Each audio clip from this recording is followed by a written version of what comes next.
तर आज आपण कच्च्या केळीपासून अगदी झटपट होणारी अवघ्या 10 ते 15 मिनिटांमध्ये फटाफट होणारी पण तितकीच चविष्ट अशी ही रेसिपी पाहणार आहोत. तर त्यासाठी इथे मी कच्ची केळी घेतलेली आहेत. आता याचा आपल्याला साल काढून घ्यायचं आहे. साल काढायचं आणि हव्या त्या शेपमध्ये जसं तुम्हाला हवा आहे शेप त्या पद्धतीने हे कट करून घ्यायचं आहे. तर हे पहा अशा पद्धतीने याचं मी साल काढून घेते. कच्च्या केळीचे वेगवेगळे प्रकार केले जातात, पण तुम्हाला इन्स्टंट झटपट काहीतरी खायचं असेल तर अशा पद्धतीने ही रेसिपी तुम्ही नक्की ट्राय करून पहा. तुम्ही जर या चॅनलवर नवीन असाल तर अशाच नवनवीन रेसिपींसाठी चॅनेलला नक्की सबस्क्राईब करा. बाजूच्या बेल आयकॉनवर प्रेस करा, म्हणजे येणाऱ्या नवनवीन रेसिपींचं नोटिफिकेशन सगळ्यात आधी तुम्हाला मिळेल. रेसिपी आवडत असेल तर एक लाईक करायलाही विसरू नका. केळींची साल काढून घेतल्यानंतर व्हिडिओमध्ये दाखवल्या पद्धतीने आता हे मी कट करून घेते. थोडे पातळ असे स्लाइस याचे करून घ्यायचे आहेत, म्हणजे पटकन आपली ही जी केळी आहेत ती शिजले जातील. त्यामुळे थोडे पातळ स्लाइस करून घेते. शक्यतो जास्त जाडसर असे स्लाइस करू नका.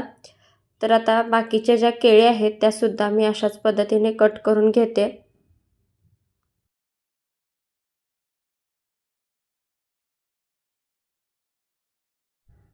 तर हे पहा इथं मी केळी कट करून घेतलेली आहेत. आता वळूयात नेक्स्ट स्टेपकडे. नेक्स्ट स्टेपमध्ये एका कढईमध्ये 2 मोठे चमचे तेल घ्यायचं आहे. तेल हलकंसं चढतं घ्यायचं आहे. तर 2 मोठे चमचे तेल घ्यायचे. तेल चांगलं असं गरम झालं की यामध्ये पाव चमचा जिरे आणि पाव चमचा मोहरी घालायचे. जिरे मोहरी छान तडतडले की यामध्ये हिरव्या मिरच्या घातलेल्या आहेत. हिरवी मिरची ऑप्शनल आहे. हिरवी मिरची वापरायचं नसेल तर लाल तिखट वापरू शकता. त्यानंतर कांदा घालायचा आहे. एक मध्यम आकाराचा कांदा बारीक चिरून घालायचा. जितका जास्त कांदा वापराल तितकी टेस्ट छान येते. त्यानंतर कढीपत्ता घालायचा आहे. कढीपत्ता साधारणतः एक 7 ते 8 पानं घातलेली आहेत. आता आपल्याला हलकासा कलर चेंज होईपर्यंत कांद्याचा परतून घ्यायचा आहे. त्यानंतर यामध्ये हिंग पाव चमचा. हलकासा कलर चेंज होत आला की यामध्ये घालायचा आहे टमॅटो बारीक चिरून घालायचा आहे. तो देखील आता आपण तेलावर परतून घेऊयात.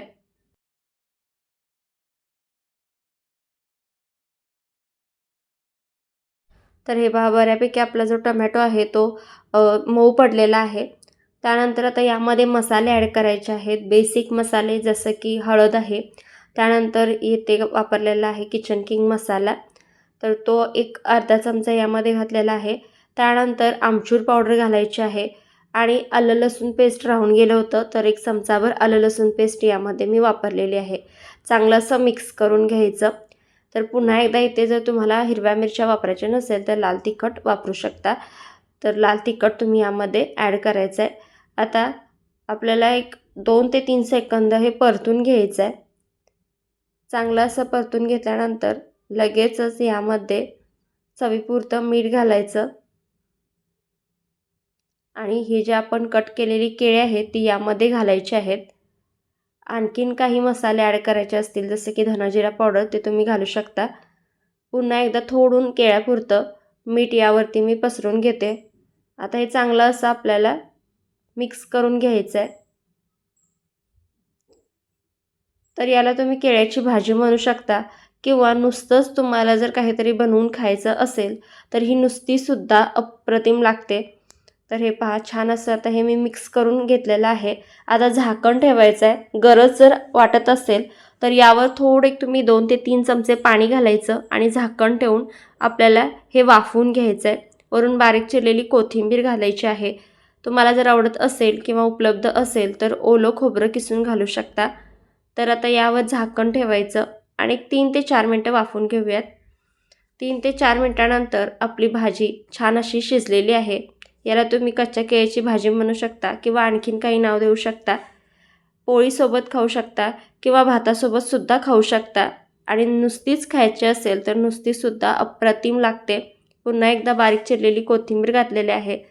सोपी, झटपट पण तितकीच चविष्ट अशी ही कच्च्या केळीची रेसिपी तयार होते. तुम्हाला ही रेसिपी कशी वाटली कमेंट करून नक्की सांगा. जितक्या जास्त जमेल तितक्या जास्त नातेवाईकांना, फ्रेंड्सना व्हिडिओ आवर्जून शेअर करा. वेळात वेळ काढून ही रेसिपी पाहिल्याबद्दल तुमचे खूप खूप आभार. जाता जाता व्हिडिओला लाईक आणि सबस्क्राईब करायला विसरू